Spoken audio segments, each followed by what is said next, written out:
Some children simply don't belong in rooms like this, Vanessa Whitmore said, softly enough to sound polite, loudly enough for every pearl-wearing mother within 10 feet to hear. The sentence floated through the gold-lit entrance hall of Whitmore Academy like a drop of ink in a glass of champagne, darkening everything it touched. Emily Carter felt Noah's hand stiffen inside hers. On her other side, 8-year-old Lily lowered her chin toward the little navy dress Emily had finished hemming at 1:17 that morning, when the apartment was quiet except for the hum of the refrigerator and the tired click of the old sewing machine cooling on the kitchen table. The dress was not new. Emily knew that. The fabric had come from a customer's leftover alterations, the ribbon from a clearance bin, the pearl buttons from an old cardigan Lily had outgrown 2 winters ago. But it was clean. It was pressed. It had been made with love, so careful it almost hurt. Noah's white shirt was the same. Daniel's old shirt, actually, cut down and reshaped until it fit a 14-year-old boy with narrow shoulders and serious eyes. Emily had polished his black shoes twice before they left their small apartment in Brookline, rubbing over the scuffed toes until the leather caught a little light. They had looked fine under the yellow bulb by the door. Here, beneath the chandeliers of Whitmore Academy's annual scholarship night, surrounded by velvet wraps, Italian suits, silk dresses, and fathers who smelled like cedar cologne and success, every repaired seam seemed to announce itself. Vanessa stood beside Daniel like a woman posing for a holiday card she had already approved in her mind. Her cream-colored coat fell in perfect lines, her blonde hair swept into a soft twist, her smile bright enough to pass for kindness from a distance. Daniel looked handsome in the same effortless way he always had, tall, clean-shaven, silver watch flashing beneath his cuff as he checked the room instead of his children. He had seen them. Emily knew he had. His eyes had flicked to Noah's shoes, to Lily's dress, to the tote bag on Emily's shoulder with the frayed strap she had meant to replace. Then he had looked away, as though their modestness were a stain he could avoid by pretending not to notice it. "Vanessa," Emily said, keeping her voice low. "Not in front of them." Vanessa tilted her head, the diamond studs at her ears catching the light. "Oh, I'm only saying what everyone is thinking. This is an academy event, Emily. Presentation matters." A small laugh broke from somewhere near the registration table, quickly swallowed behind a cough. Lily moved closer to her mother's coat. Noah did not move at all. His face had gone still in that way that frightened Emily more than tears would have. He looked at the marble floor, at the reflection of his old shoes among the shine of everyone else's, and tucked one hand into his jacket pocket where a folded letter rested against his palm. Emily did not know about the letter. She did not know that for 3 weeks Noah had carried the finalist notice from the National Young Scholars Fellowship like a secret flame, afraid to show it to her in case hope became another bill she could not afford to pay. She only knew that her son was standing in a room full of people who were learning how easy it was to make a child feel small. So Emily bent down in front of Lily, smoothing the ribbon at her waist with steady fingers. Then she turned to Noah and adjusted the collar of his shirt, brushing away a piece of lint no one else would have seen. Her hands did not shake until she hid them. "Stand tall," she whispered to both of them. "Clean hearts matter more than expensive fabric." Daniel's jaw tightened, but still he said nothing. Vanessa smiled as though silence were permission. Across the hall, the auditorium doors opened, releasing a warm rush of piano music and applause from families already taking their seats. Emily straightened, lifted her chin, and walked forward with her children, one hand holding Lily's, the other resting briefly between Noah's shoulder blades. Behind them, Vanessa gave a delicate little sigh. "Well," she murmured, "I suppose charity has many forms." This time, Noah heard every word. And this time, he did not look down. The auditorium swallowed them in a wash of warm light and polished sound. Rows of families filled the velvet seats, their conversations soft and confident, rising beneath the gentle piano music like the hum of an expensive machine. Emily guided Lily into the row marked for 7th and 8th grade families, then sat beside Noah, feeling the stiffness in his shoulders through the sleeve of his jacket. He was trying so hard to be invisible. That was what hurt her most.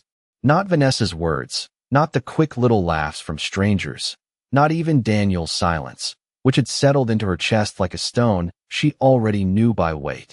It was the way her son had folded himself smaller without moving an inch. On stage, a blue and gold banner hung above the podium, celebrating academic excellence, leadership, and service. Emily read the words and felt the ache of irony press behind her eyes. Excellence had a dress code here. Leadership wore tailored blazers.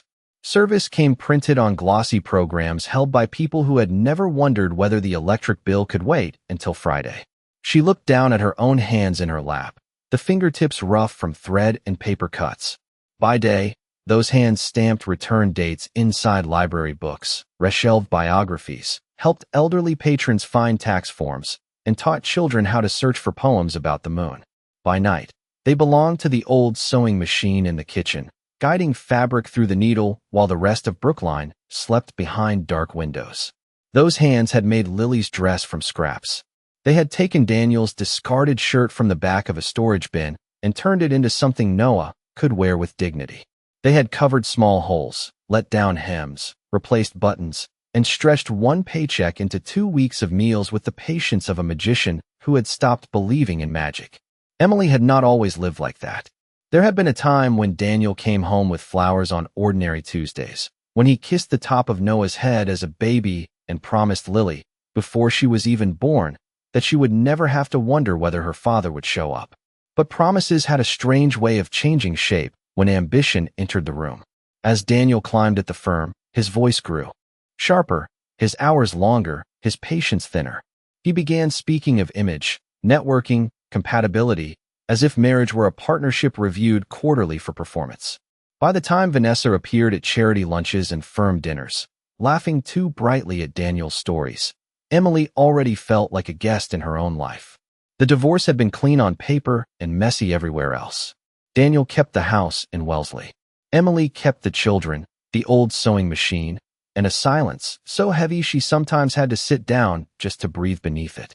A burst of laughter from the row behind her pulled her back to the auditorium. Vanessa had entered with Daniel and her daughter Madison, a glossy 12-year-old in a pale pink designer dress, her curls arranged with professional care. Vanessa leaned toward another mother and whispered something that made the woman glance toward Lily's handmade ribbon. Emily saw Lily notice. Before the child could hide her hands beneath her skirt, Emily reached over and squeezed her fingers once. Noah saw it too. His mouth tightened, but his eyes stayed forward. In his pocket, the folded letter had softened at the creases from being held too often. 3 weeks earlier, he had opened the email on the library computer while Emily sorted returns at the front desk, and for one breathless second, the world had gone silent around him. National finalist. Full scholarship consideration. Ceremony announcement pending. He had read the words so many times they stopped feeling real. Then he had printed the letter, folded it carefully, and kept it hidden. Not because he was ashamed, because hope in their apartment was treated gently, like a glass ornament taken out only when the floor was clear. Now, as Principal Margaret Ellis stepped toward the podium, Noah touched the letter through his jacket and finally lifted his chin. Principal Margaret Ellis waited until the last ripple of conversation faded from the auditorium before she spoke. She was a composed woman in her late 50s, with silver hair pinned neatly at the back of her head and reading glasses resting low on her nose. But there was something unusually tender in her expression. That night, Emily noticed it without understanding why. The principal placed both hands on the sides of the podium and looked out across the students, parents, donors, and faculty gathered beneath the blue and gold banner. Every year, she began, we are reminded that achievement is not always born in perfect circumstances. Sometimes it grows quietly in crowded kitchens, in public libraries, in homes where sacrifice is so ordinary that no one thinks to applaud it. The words moved through the room differently than the polished introductions that had come before. A few parents straightened. Daniel stopped checking his phone. Vanessa adjusted her bracelet, still smiling faintly, as if waiting for the part of the evening that concerned people like her. Emily kept her eyes on the stage, but beside her, Noah had become very still. His hand was still inside his jacket pocket, closed around the folded letter. Principal Ellis continued, her voice steady and warm. She spoke about the National Young Scholars Fellowship, about thousands of applicants from all 50 states, about essays reviewed by teachers, professors, and community leaders. She spoke about academic scores, service hours, recommendations, and something harder to measure, character. Lily leaned against Emily, whispering, "Is this the big award?" Emily nodded absently. She knew students from schools like Whitmore Academy applied to competitions like that every year. Children with tutors, private coaches, summer programs, and parents who knew exactly which door to knock on. She did not look at Noah because she did not want him to feel the distance between that world and theirs. Then Principal Ellis lifted a cream-colored card from the podium. "This year's recipient wrote an essay that our committee returned to again and again," she said. "Not because it was the most polished, though it was beautifully written. Not because it listed the most accomplishments, though those were remarkable. But because it reminded us that dignity is not purchased. It is taught." Vanessa's smile thinned. Daniel's head rose slowly. Emily felt Noah inhale. The principal looked down once, then back at the room. The recipient of this year's National Young Scholars Fellowship is Noah Carter. For one impossible second, no one moved. Emily heard the soft buzz of the lights overhead, the faint creak of a chair somewhere behind her, the tiny gasp Lily made before she understood. Then the auditorium broke open. Applause rose in a wave, first uncertain, then thunderous, rolling over the rows until Emily felt it in her ribs. Lily jumped to her feet. "Noah, that is you," she cried, her voice bright with disbelief. Noah stood carefully, as if the floor might shift beneath him. The old shoes Vanessa had mocked stepped into the aisle.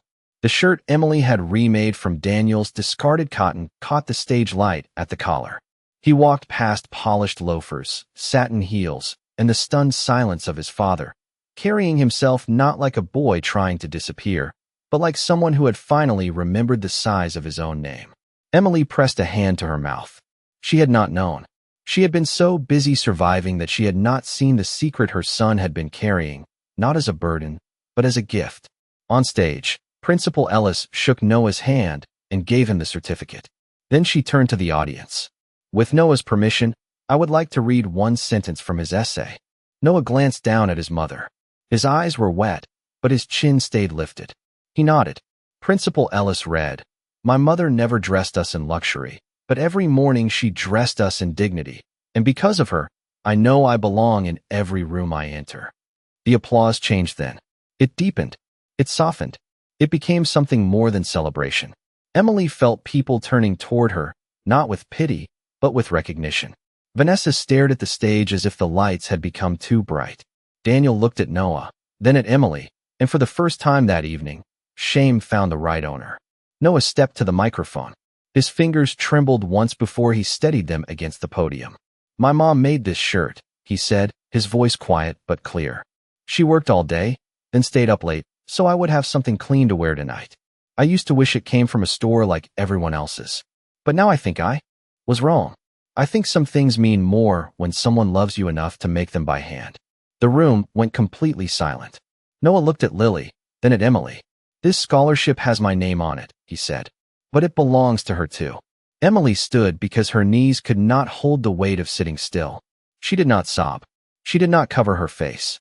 She simply looked at her son, standing beneath the lights in the shirt she had sewn, and let the tears fall quietly. Daniel rose halfway from his seat, as if pulled by regret, but Noah was already coming down the steps toward the woman who had never made him beg to be seen. Noah reached the bottom of the stage steps before Daniel found the courage to move. The applause was still spreading through the auditorium. People standing now, chairs folding back, programs fluttering against palms, the whole room suddenly warmer and louder than it had been only minutes before. Emily stood in the aisle with one hand over her heart and the other gripping Lily's small fingers. She watched her son walk toward her, certificate in hand, his face pale with shock and shining with something that looked like peace. When he reached her, he did not say anything at first.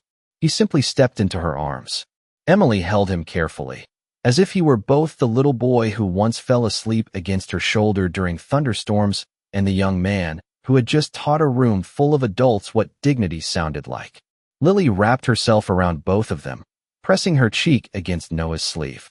"You won," she whispered, as if the words were too precious to speak loudly. Noah gave a small laugh that broke at the edges. "I guess I did." Emily pulled back just enough to look at him. The stage lights caught the dampness in her eyes, but her voice stayed steady. You did more than win, sweetheart. You told the truth beautifully. Around them, the applause began to settle into murmurs. People were still looking. Some smiled with genuine warmth. Some looked embarrassed by their earlier silence. A mother in a black satin dress pressed a tissue beneath one eye. An older man from the scholarship committee nodded toward Emily with quiet respect. The room had shifted, not dramatically, not like thunder, but like a door opening after years of being locked. Vanessa remained near the center aisle, her hands clasped around her small evening bag so tightly that her knuckles had lost color beneath her polished nails. Madison stood beside her, confused and uncomfortable, no longer the center of her mother's carefully arranged evening. Vanessa glanced around as if searching for someone to laugh with, someone to confirm that the moment was ridiculous, undeserved, temporary. No one did. The same women who had smiled at her comments now avoided her eyes. Daniel stood a few feet away, frozen between two families, the one he had chosen for appearances and the one he had left to carry the weight of his absence. His gaze moved over Noah's shirt, and for the first time he seemed to recognize it. The cotton, the pale blue thread near the cuff, the shirt that had once hung in his own closet, forgotten, replaced, discarded. Emily had turned it into something useful, something beloved, something honorable. Daniel's face changed slowly, as if a truth he had avoided for years had finally stepped into the light and said his name. He took one careful step forward. "Noah," he said, but the boy did not look at him right away. Noah was still holding Lily with one arm and his certificate with the other. Principal Ellis approached them from the stage, her smile gentle. "Mrs. Carter," she said, extending her hand. "You should be very proud." Emily shook her hand, aware of the roughness of her own palm against the principal's smooth one. "I am," she said. 2 words, simple and full. Principal Ellis looked at Noah. "There will be photographs in the lobby. The committee would also like to meet your family." Family. The word hung there, soft and complicated. Daniel straightened, almost instinctively, as if preparing to step into the space the word created. Vanessa noticed and touched his sleeve, her smile returning in a thin, practiced line. "Daniel, we should let them handle their moment," she said, though her tone made it clear she wanted the moment to end. But Daniel did not move with her. He was looking at Emily now, really looking, as if seeing the years written in small details he had once dismissed, the tired shadows beneath her eyes, the careful hem of Lily's dress, the thread burned near her thumb, the way both children leaned toward her without hesitation. He opened his mouth, then closed it. Emily did not rescue him from the silence. She had done enough rescuing in her life. Noah finally turned toward his father. There was no anger on his face, not the sharp kind that gives people something to defend against. There was only a quiet distance, and somehow that was worse. "Dad," he said politely. Daniel swallowed. "I am proud of you." Noah nodded once. "Thank you." It was respectful. It was calm. It was not forgiveness. Vanessa's eyes flickered, wounded by the fact that no one was asking for her opinion. Emily placed a hand on Noah's back and another on Lily's shoulder. "Come on," she said softly. "The lobby is this way." And together, the 3 of them walked past Daniel, past Vanessa, past every polished shoe and silk hem in the aisle, toward the photographs waiting beneath the bright lights. This time, no one laughed at what they were wearing. The lobby outside the auditorium had changed while they were inside. What had earlier felt like a museum of wealth, with its marble floors, tall windows, and framed portraits of past donors, now felt almost ordinary beneath the sudden softness of people making room. Emily noticed it in small ways. A father stepped back so Lily could pass. A woman who had laughed near the registration table looked down when Emily came close, then murmured, "Congratulations," with a blush rising beneath her makeup. Someone opened the glass doors to the photography area without being asked. Nothing had been fixed. Not the years of missed child support payments that arrived late and light. Not the birthdays Daniel had explained away with work emergencies. Not the nights Noah pretended not to hear Emily crying softly over a stack of bills at the kitchen table. But the air around them had shifted. For once, Emily did not feel as if she had entered the room owing an explanation for her own survival. Principal Ellis led them toward a blue velvet backdrop, where a photographer waited beside 2 softbox lights. The scholarship committee stood nearby, smiling with the polished kindness of people who had read about hardship on paper and were now meeting the hands that had lived it. Noah held his certificate with both hands, still stunned by the weight of it. Lily stood on tiptoe to see the gold seal. "Does this mean you get to go somewhere famous?" she whispered. Noah smiled down at her. "It means college will not scare Mom as much." Emily's breath caught before she could stop it. That was when the first tear slipped free again, not dramatic, not helpless, just one clear line down her cheek. Noah saw it and looked instantly worried. "Mom, I did not mean to make you cry." She touched his face, her thumb brushing the curve of his cheek the way she had when he was 5 and feverish. "These are the good kind," she said. "I am still learning what they feel like." The photographer asked them to stand together. Emily moved instinctively to the side, used to making herself smaller in official spaces, but Noah reached for her wrist and gently pulled her to the center. "No," he said quietly. "You go here." Principal Ellis watched without interrupting. The photographer lifted the camera. Emily stood between her children, Lily pressed against her hip, Noah tall at her shoulder in the shirt she had sewn beneath tired kitchen light. The flash went off once, then again, bright as a tiny burst of morning. Across the lobby, Daniel saw the photograph being taken and felt something inside him loosen in the most painful way. It should have been simple to walk over. He was their father. His name was on school forms, medical records, old birthday cards kept in a box somewhere he had not opened in years. Yet the distance between him and that blue velvet backdrop felt wider than the Charles River in winter. Vanessa stood beside him, rigid with humiliation disguised as irritation. "Daniel," she said under her breath, "people are staring." He did not look at her. "They should be." The word surprised even him. Vanessa blinked, her smile vanishing. "Excuse me." Daniel finally turned. For months, maybe years, he had mistaken her sharpness for sophistication, her judgments for standards, her cruelty for honesty dressed in expensive clothes. But tonight he had watched his son walk across a stage in a shirt made from something he had thrown away, and he had heard that boy honor the woman Daniel had allowed everyone to underestimate. There were no clever phrases left to hide behind. "You mocked my children," he said, quietly enough not to cause a scene, clearly enough that she understood. Vanessa's face tightened. "I was making a point about presentation." Daniel looked toward Emily, who was laughing softly because Lily had tilted the certificate almost upside down for the camera. So was Noah. Vanessa followed his gaze, and for the first time that evening, she seemed to understand that the room was no longer bending toward her. Her coat, her jewelry, her carefully arranged superiority had become strangely weightless. Near the backdrop, the photographer lowered the camera and smiled. "One more with the whole family?" he asked, glancing past Emily toward Daniel. The question landed before anyone could catch it. Emily turned. Noah turned too. Daniel took one step forward, hope flickering across his face with terrible speed. But Noah looked at the photographer and said, gently, "This is the whole family for this picture." The lobby fell quiet around that small sentence. Daniel stopped. Emily did not correct her son. She only placed her hand on Noah's back, steady and warm, while the camera flashed again. The second flash left a pale ghost of light behind Emily's eyes. For a moment, no one spoke. The photographer lowered his camera slowly, sensing he had stepped into a story far older than one scholarship night. Lily, unaware of the full weight of Noah's words, leaned into her mother's side and smiled at the certificate as if it were a treasure map. Noah kept his shoulders straight, but Emily could feel the tremor in him through the hand she still held against his back. Courage did not always look loud. Sometimes it looked like a 14-year-old boy choosing the truth with a steady voice in a crowded lobby. Daniel stood several feet away, his expression stripped of the easy confidence he wore in courtrooms and restaurants and parent-teacher conferences he rarely attended. "Noah," he said again, softer this time. Noah did not answer immediately. He looked at his father with the careful patience of a child who had learned not to expect too much. That look did more damage than anger ever could have. Daniel took another step forward, then stopped when Emily's eyes met his. She was not forbidding him. She was not protecting him either. For years, she had carried the emotional labor of making Daniel look less absent than he was.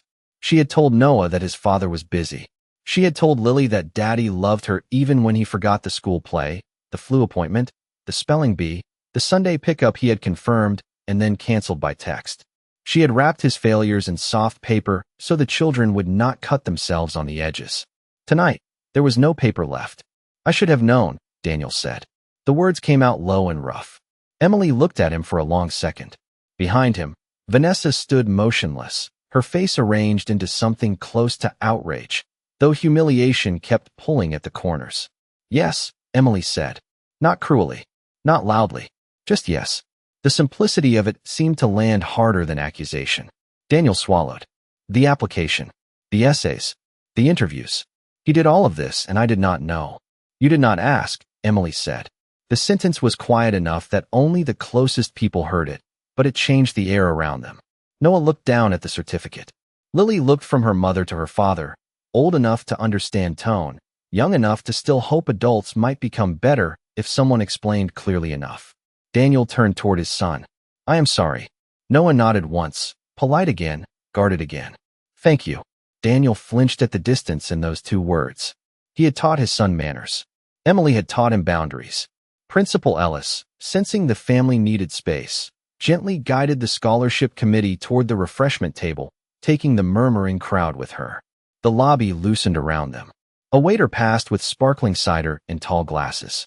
The scent of lemon polish and winter coats drifted beneath the high ceiling. Vanessa stepped closer to Daniel, her voice thin. This is becoming very uncomfortable. Emily almost laughed, not because it was funny, but because discomfort had always arrived late for people like Vanessa. It entered only when the mirror turned toward them. Daniel did not look at his wife. It should be uncomfortable.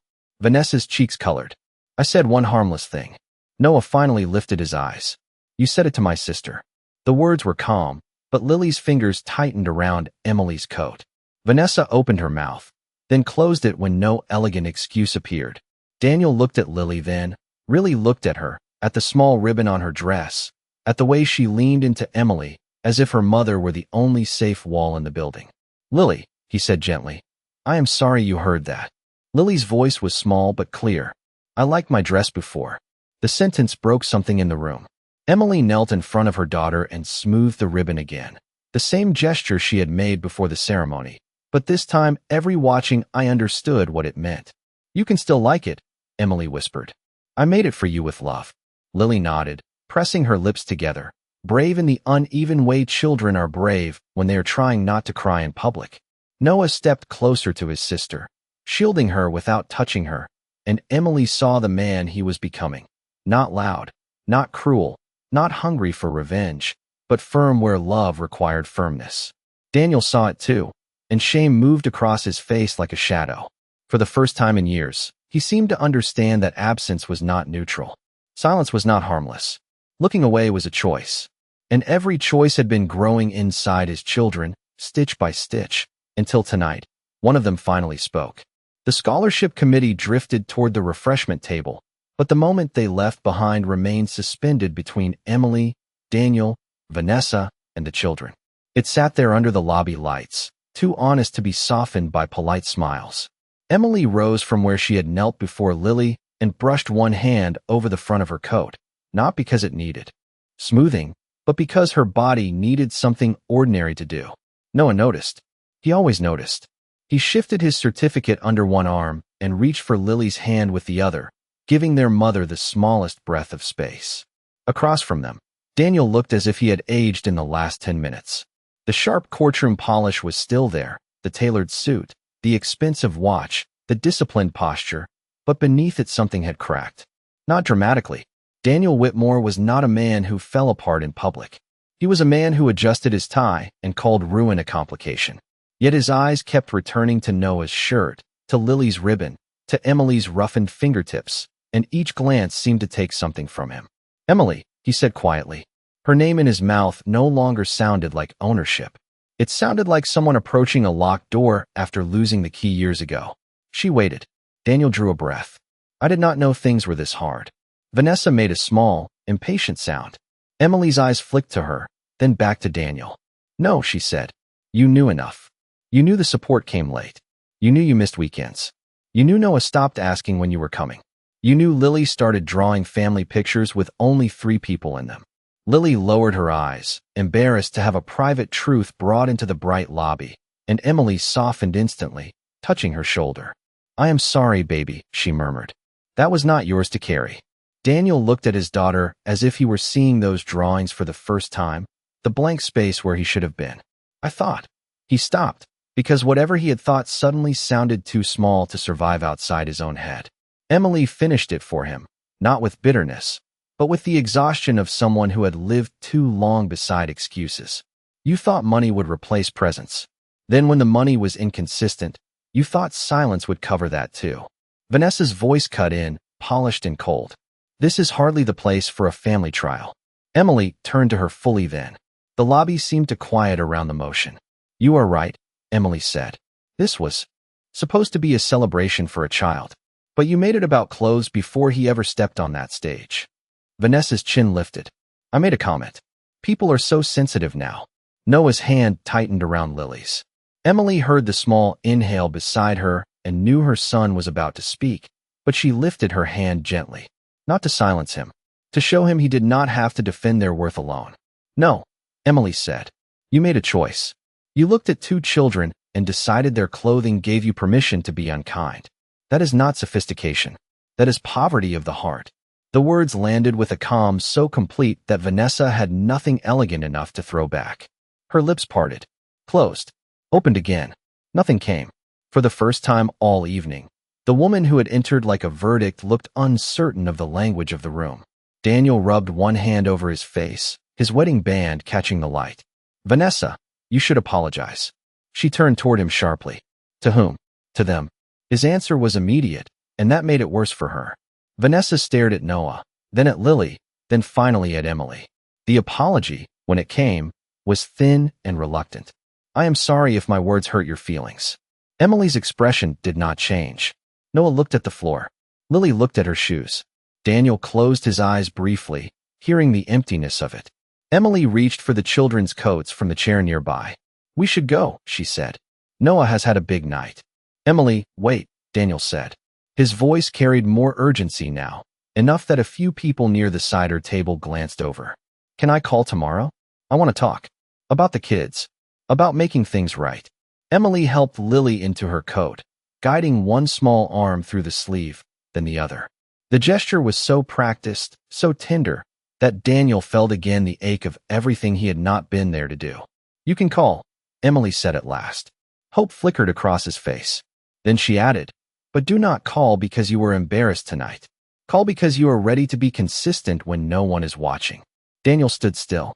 Noah looked at his mother with quiet pride. Vanessa looked away, defeated not by scandal, but by dignity. Emily buttoned Lily's coat, adjusted Noah's collar one last time, and led her children toward the exit. Outside, the winter air waited beyond the glass doors, cold and clean.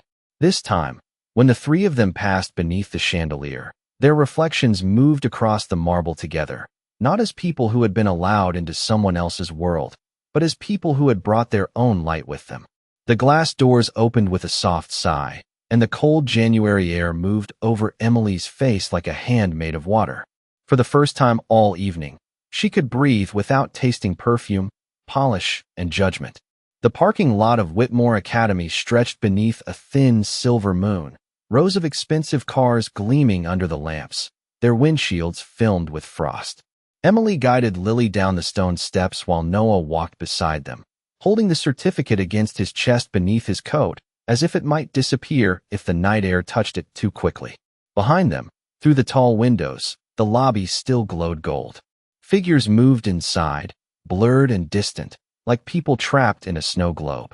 Emily did not look back until they reached her old gray Honda at the far end of the lot, where the light was dimmer and the pavement cracked near the curb. The car was 12 years old, with a dent near the rear bumper and a heater that took 5 minutes too long to wake up, but when Emily unlocked it, Lily climbed in with the relief of someone returning to a place where she did not have to stand straight for strangers. Noah opened the back door for his sister, then paused before getting into the front passenger seat. "Mom," he said quietly. Emily turned. The wind lifted a loose strand of hair across her cheek. "Yes, sweetheart." Noah looked toward the academy, then down at his shoes. "I heard what she said before the ceremony." Emily's heart tightened. She had known, of course, but hearing him say it gave the wound a shape. "I know." and I wanted to say something. His voice was steady, but young underneath. I wanted to tell her that you made Lily's dress, that you stayed up late, that you always stay up late. I wanted everyone to know before they laughed. Emily stepped closer, the keys cold in her hand. You did tell them, Noah. You told them in a way they will remember much longer. He swallowed, staring at the certificate. I was embarrassed at first. The confession came out almost like an apology. Emily reached for his sleeve, touching the cuff she had stitched 3 times to make it sit correctly at his wrist. Of the shirt. He nodded once. Snow began to fall then, not heavily, just a few soft flakes drifting through the parking lot lights. Emily followed one with her eyes until it vanished against the dark wool of Noah's coat. I was embarrassed too, she admitted. Noah looked up quickly. You? She smiled faintly, not happily, but honestly. Not of you. Never of you or Lily. But of how hard I have tried and how little it sometimes looks like from the outside. I wanted to give you more. Noah's face changed. The boy who had just stood beneath stage lights and spoken to a room full of adults suddenly looked 14 again, tender and fierce at once. You gave us everything. Emily shook her head, tears warming her eyes despite the cold. No, I gave you what I could. That is everything, he said. The words were simple, but they entered her like light through a closed curtain. For years, Emily had measured herself against what she could not provide. New shoes, summer camps, a house with stairs, vacations by the ocean, birthday parties with rented bounce houses and custom cakes. She had counted every lack like evidence against herself. But Noah was standing in front of her with an award that could open doors she had been afraid to name, and he was not thanking her for money. He was thanking her for presence, for the meals stretched from pantry shelves, for the library card used like a passport, for the hand on his back when rooms turned cruel. Lily rolled down the back window halfway, letting in a burst of cold. Are we getting ice cream? She asked, as if national scholarships and public apologies naturally ended at a freezer case. Emily laughed then, a real laugh that surprised all 3 of them. Noah laughed too, wiping quickly at one eye before his sister could notice. It is 28 degrees outside, Emily said. Lily shrugged inside her puffy coat. So? Winners can eat ice cream in winter. Noah looked at his mother, and something unspoken passed between them, a small decision to let joy have the last word tonight. Emily opened the driver's door. All right, she said. 1 scoop each. Maybe 2 for the national scholar. Lily cheered. Noah smiled, and the old shoes Vanessa had mocked left clean prints in the dusting snow as he walked around the car. Before Emily got in, she looked once more toward the academy windows. Daniel stood behind the glass, watching from the lobby, his figure still and shadowed.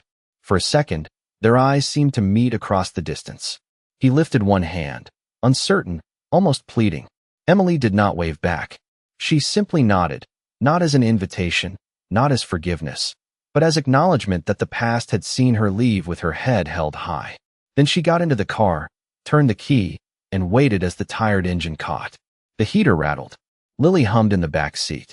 Noah placed the certificate carefully on his lap, and as they pulled out of the parking lot toward the small ice cream shop still open on Beacon Street, Emily realized the night had not made them richer, not in the way people inside that academy understood wealth, but it had given them something no one there could take back. It had given them proof. The ice cream shop on Beacon Street was nearly empty when Emily pushed open the door, and the little brass bell above it gave a bright, ordinary ring that felt almost impossible after the grandeur of Whitmore Academy.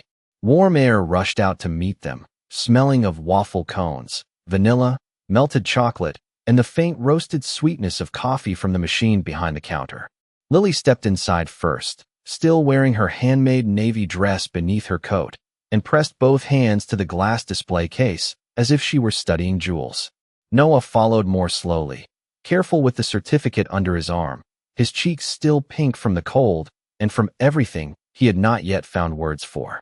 Emily stood just inside the doorway, watching them beneath the soft fluorescent lights, and something in her chest loosened. Here, no one knew what had happened an hour earlier. No one knew about Vanessa's smile, Daniel's silence, the applause, the speech, the photograph taken without the father who had expected to fit back into the frame. Here, they were only a mother and 2 children choosing flavors on a winter night. Mint chocolate chip, Lily announced with the seriousness of a judge. In a waffle bowl. Emily raised an eyebrow. A waffle bowl? That sounds very official. Lily nodded. It is a scholarship celebration. The teenager behind the counter laughed kindly, and Lily glowed under the harmless attention. Noah chose cookies and cream after pretending to deliberate, because it had been his favorite since he was 6, and Emily used to buy 1 pint on sale and make it last through 3 movie nights. Emily ordered butter pecan, not because it was her favorite, but because her mother had loved it, and tonight she wanted some small, invisible witness from the women who had taught her how to endure without becoming hard. They sat in a booth by the window while snow gathered lightly along the curb outside. Lily swung her boots beneath the seat, talking through spoonfuls about how Noah would probably meet the president now, or maybe get a library named after him. Noah smiled, but Emily saw how often his eyes drifted to the certificate laid flat on the table beside his napkin. The gold seal caught the light every time a car passed. "You can touch it," Emily said softly. Noah looked embarrassed. "I know. You keep looking at it like it might run away." He gave a small shrug. "It still feels like it happened to somebody else." Emily leaned back against the red vinyl booth. "I know that feeling." For a while, they ate in the gentle quiet that comes only after a storm has moved on. Outside, headlights slid over wet pavement. Inside, the freezer hummed. Lily scraped the last edges of mint ice cream from her waffle bowl, and Noah finally placed his palm flat over the certificate as if accepting that it belonged to him. Then Emily's phone buzzed in her coat pocket. Once. Twice. She did not have to look to know who it was. Noah noticed the sound and became still. Lily looked up too, green ice cream at the corner of her mouth. Emily took out the phone. Daniel's name glowed on the screen. For a moment, the three of them stared at it, as if it were another person who had pulled up a chair. The call ended, then a message appeared. "Can we talk tonight? Please." Emily read it once. Her thumb hovered over the screen. Years ago, she would have answered immediately, trained by marriage to respond to Daniel's urgency, as if it were weather everyone else had to prepare for. Tonight, she set the phone face down beside her spoon. "Not tonight," she said. Noah's shoulders eased almost imperceptibly. Lily returned to her waffle bowl. Emily looked across the table at her children, at the boy who had carried a secret hope alone because he did not want to add weight to her life, at the little girl relearning in real time that her dress was beautiful because love had made it. "Tonight belongs to us," Emily said. Noah nodded, and for the first time since they left the school, his smile reached his eyes. Across town, Daniel sat in his parked car outside the academy, staring at the unanswered phone in his hand, while Vanessa sat rigid in the passenger seat, silent for once. But Emily did not know that, and she did not need to. She was watching Lily offer Noah the last bite of her waffle bowl as a royal tribute to his scholarship, watching Noah accept it with exaggerated dignity, watching snow soften the edges of the city beyond the glass. The world had not become fair in one evening. Bills would still come. Shoes would still wear out. Daniel would still have to decide whether regret could become action. But in that small booth, under the plain lights of an ice cream shop open until 10, Emily felt something she had not allowed herself to feel in years. Not victory over anyone. Not revenge. Peace. Daniel did not follow them to the ice cream shop. That, more than any apology, told Emily he had understood at least one thing. Some doors could not be rushed just because regret had finally learned how to knock. By the time Emily drove home, the snow had softened into a fine mist, turning the windshield into a watercolor of streetlights and red tail lamps. Lily fell asleep before they reached the second intersection, her head tipped against the booster seat, one hand still loosely holding the little plastic spoon she had refused to throw away because it was from Noah's victory ice cream. Noah stayed awake in the front seat, the certificate flat against his knees, his reflection faint in the dark window. For several blocks, neither of them spoke. The heater rattled, the wipers moved slowly, and the city slipped past in quiet pieces. A closed bakery, a pharmacy glowing blue, a man walking a golden retriever beneath an umbrella. "Do you think he meant it?" Noah asked at last. Emily kept her eyes on the road. She knew who he meant. "I think he felt it tonight." Noah turned the certificate slightly, tracing the edge of the folder with his thumb. "That is not the same thing." A sad smile touched Emily's mouth. "No, it is not." The maturity in his voice frightened her sometimes. Children of absent parents often became translators of adult disappointment before they learned how unfair that job was.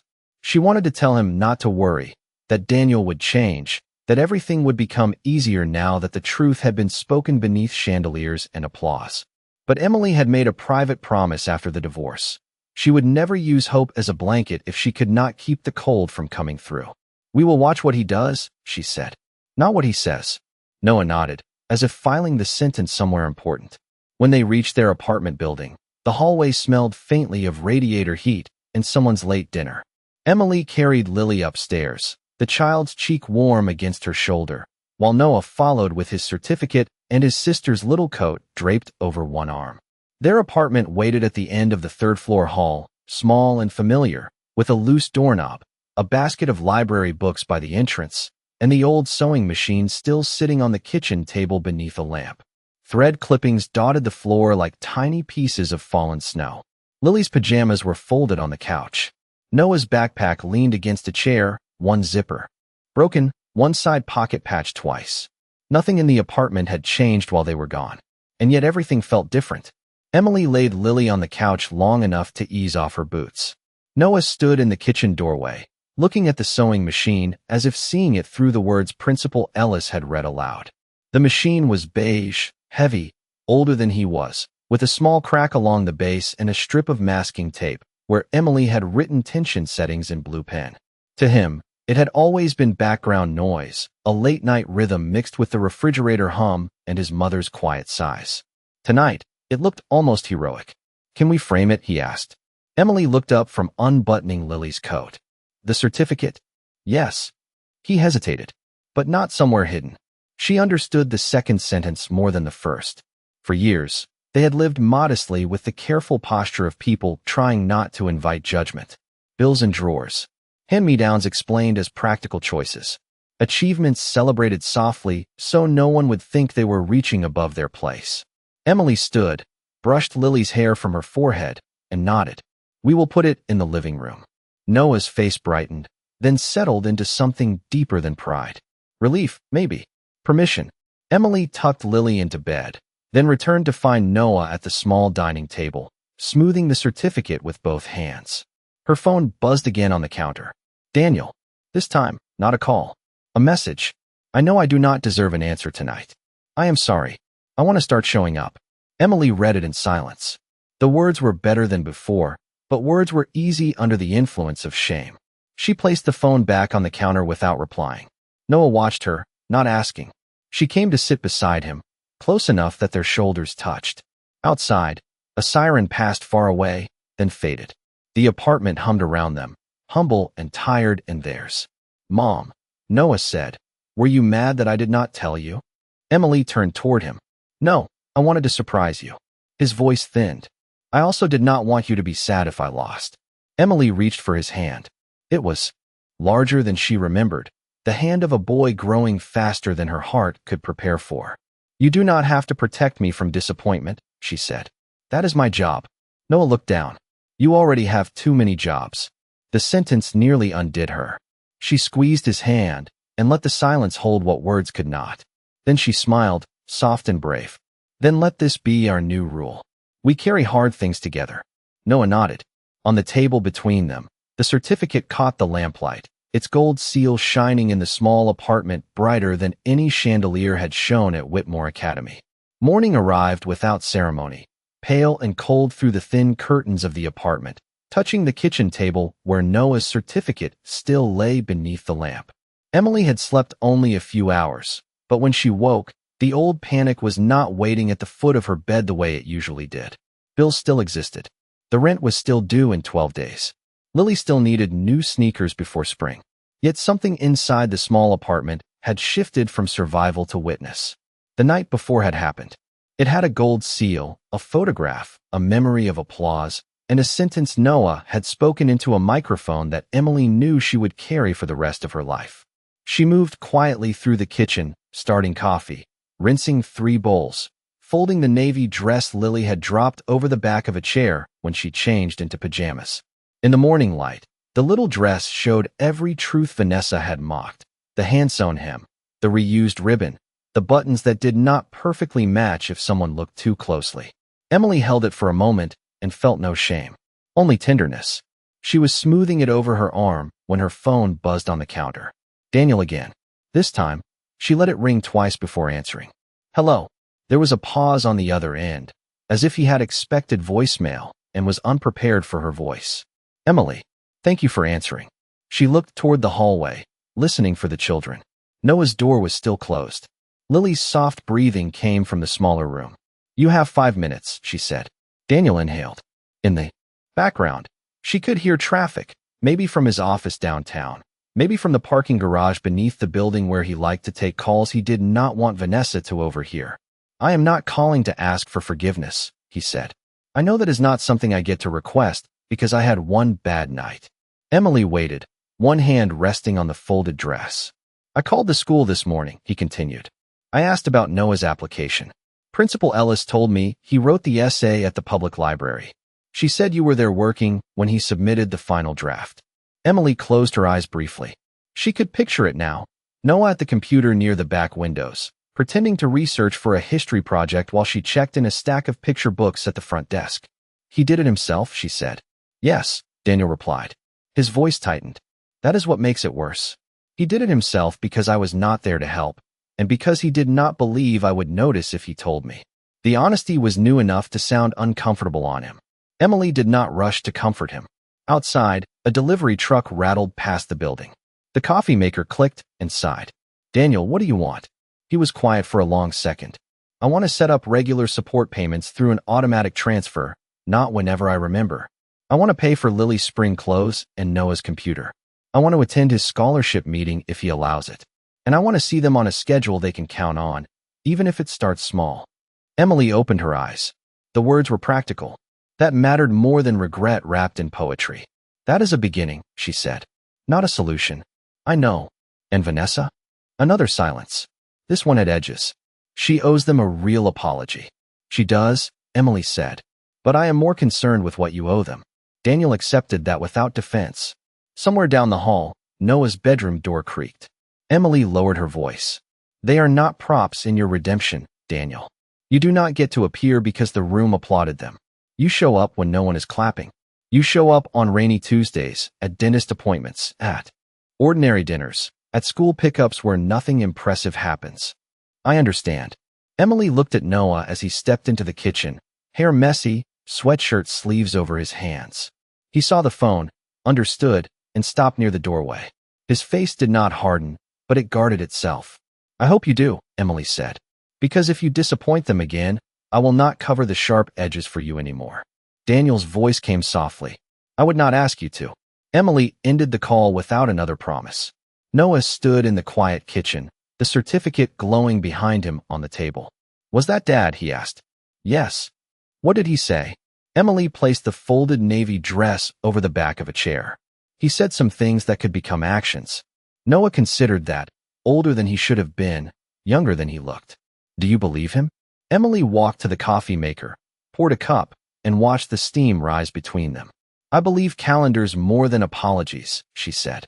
A slow smile touched Noah's mouth. That sounds like something you would put on the fridge. Emily smiled too, and for the first time, the thought did not feel heavy. It felt like a rule for a new life. Behind them, Lily shuffled into the kitchen rubbing her eyes, saw the certificate on the table, and grinned as if discovering the miracle all over again. Is Noah still famous? She asked. Noah rolled his eyes, but his ears turned pink. Emily laughed softly and reached for 3 bowls. The apartment filled with the simple sounds of cereal, coffee, and a morning that asked for nothing grand. And beneath those sounds, quiet as thread through fabric, a new kind of strength began to hold. By the end of that week, the certificate had found its place in the living room, framed in simple black wood from a discount store Emily visited after her shift at the library. It hung above the small bookshelf between a photo of Noah, missing his 2 front teeth, and Lily's crayon drawing of their apartment, with a sun too large for the sky. The frame was not expensive. The glass caught glare from the window in the afternoon. One corner sat a little higher than the other because the wall in the old building was uneven. Still, every time Emily passed it, she felt the quiet authority of proof. Noah noticed it too, though he pretended not to. He would pause on his way to the kitchen, glance at the gold seal, then continue as if he had only been checking the time. Lily showed it to everyone who came near the apartment, including Mrs. Alvarez from downstairs, the mail carrier, and a plumber who had arrived to fix the bathroom sink and left knowing more about the National Young Scholars Fellowship than he probably wanted to. Daniel's first test came on a Thursday afternoon, cold and gray, with rain tapping against the library windows. Emily was helping a little boy find books about dinosaurs when her phone buzzed with a message. "I am outside the school. Picking them up now." She stared at the screen for 3 full seconds, waiting for the second message that would cancel the first. It did not come. "Not made by the person who names the wound," she said. "It is made by the person who caused it," and expected silence. Daniel looked down, accepting the sentence without argument. The real apology came the following Tuesday, not in the apartment, not at the academy, but outside a small coffee shop near the library where Emily agreed to meet because public places made boundaries easier to hold. Vanessa arrived in a camel coat and oversized sunglasses, though the sky was cloudy. She looked thinner somehow without an audience, less like a queen and more like a woman who had misplaced her script. Daniel stood beside her but did not speak for her. Emily appreciated that more than she wanted to. Noah had chosen not to come. Lily had chosen to stay with Mrs. Alvarez and bake banana bread. That left Emily alone at the little metal table, her hands folded around a paper cup of coffee, waiting. Vanessa removed her sunglasses slowly. For once, her face carried no practiced smile. "I owe your children an apology," she said. Emily watched her. "Yes." Vanessa swallowed. "What I said was cruel. It was not a joke. It was not about standards. It was me trying to feel superior, and I used 2 children to do it." The words were stiff, but they were real enough to have cost her something. Emily took a sip of coffee, letting the warmth steady her. "You will need to say that to them when they are ready to hear it." Vanessa nodded, eyes lowered. "I understand." Daniel looked at Emily then, and she saw the question he was too careful to ask. Was this enough? Could the past now rearrange itself into something cleaner? Emily gave him no answer, because life was not a courtroom where one statement closed the case. Trust would not arrive dressed in apology. It would come in school pickups, paid bills, remembered birthdays, and weekends that did not disappear. It would come in small, unglamorous repetitions until the children stopped bracing for absence. When Emily stood to leave, Vanessa looked at the sleeve of her coat and said quietly, "Did you make Lily's dress yourself?" Emily paused. "Yes." Vanessa nodded, shame moving plainly across her face. It was beautiful. Emily did not thank her. Some compliments arrived too late to be gifts. But she accepted the truth inside it, lifted her coffee, and walked back toward the library under a sky beginning to clear. Spring arrived in Boston slowly, not as a grand announcement, but as a softening of edges. Snow disappeared from the curbs in gray ribbons. The trees along Beacon Street began to show tiny green buds, and the old radiator in Emily's apartment finally stopped clanking through the night. On a Saturday morning in April, sunlight filled the living room and touched the framed certificate on the wall, turning the gold seal bright enough that Lily declared it was glowing again. Noah sat at the dining table with his new laptop open, working on a presentation for the fellowship orientation while Lily sprawled on the rug beside him, cutting paper stars from construction paper for reasons she explained with great authority and no clear logic. Emily stood at the kitchen counter, sewing a loose button back onto Noah's navy blazer. Not because they could not afford another one now. Daniel had been sending support on time for 3 months, exactly as scheduled, without reminders, without excuses, without turning each payment into a performance. The spring clothes had been bought. Lily had chosen purple sneakers with silver stripes. Noah had chosen the plainest backpack in the store, then spent 20 minutes comparing laptop sleeves like a man evaluating a major investment. Things were better in ways Emily could measure. Numbers in a bank account, dates kept on a calendar, texts answered before panic had time to bloom. But she still repaired what could be repaired. It was habit, yes, but also philosophy. Some things became more meaningful after they were saved by hand. Daniel arrived at 10 o'clock sharp, not early enough to pressure them, not late enough to disappoint. He knocked instead of using the old key he had returned months ago. Emily opened the door to find him holding coffee for her, hot chocolate for Lily, and a paper bag of bagels from the shop downstairs. His expression still carried caution, the careful humility of a man learning that presence was not a speech, but a practice. Good morning, he said. Emily stepped aside. Good morning. Lily ran to him first, not with the wild trust she once had as a smaller child, but with a warmer, newer version of it. Dad, look. My shoes light up when I jump. She demonstrated in the hallway, both feet flashing purple. Daniel smiled, and this time the smile reached his whole face. Those are serious shoes. Noah looked up from the table. Hey, Daniel answered. He did not demand more. He set the bagels down and walked over to see the presentation only after Noah tilted the screen toward him. Emily watched from the kitchen, thread between her fingers, and felt the strange ache of ordinary healing. It did not erase the past. Nothing could. There were still moments when Lily hesitated before asking Daniel to come to something. Still moments when Noah checked his phone after a promised pickup time. Still moments when Emily felt her body brace at the sound of a message arriving. But Daniel had come. Again and again. Quietly. On rainy Tuesdays. At dentist appointments. At school pickups where nothing impressive happened. Later that morning, they drove together to Whitmore Academy for the fellowship orientation, not in Daniel's black luxury sedan, though he had offered, but in Emily's old Honda because Noah said he wanted to arrive the same way he had left the night everything changed. Daniel did not argue. He followed in his own car and parked beside them. The academy looked different in daylight. Less like a palace, more like a building made of stone and expectations. As they walked toward the entrance, Lily skipped ahead in her flashing sneakers. Noah carried his laptop bag, and Emily wore a simple blue coat with a mended cuff. Near the doors, a few parents recognized them. Smiles came now without pity. A teacher congratulated Noah. Principal Ellis waved from the steps. Daniel slowed beside Emily. I used to think rooms like this decided who mattered, he said quietly. Emily looked at the polished doors, then at her children moving through them without lowering their heads. They never did, she said. They only revealed who already knew it.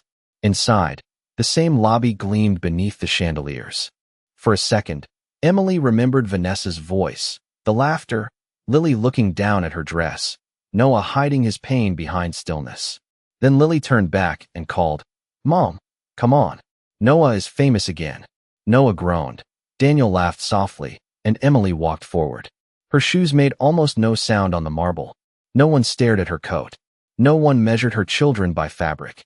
And even if they had, it would not have mattered anymore.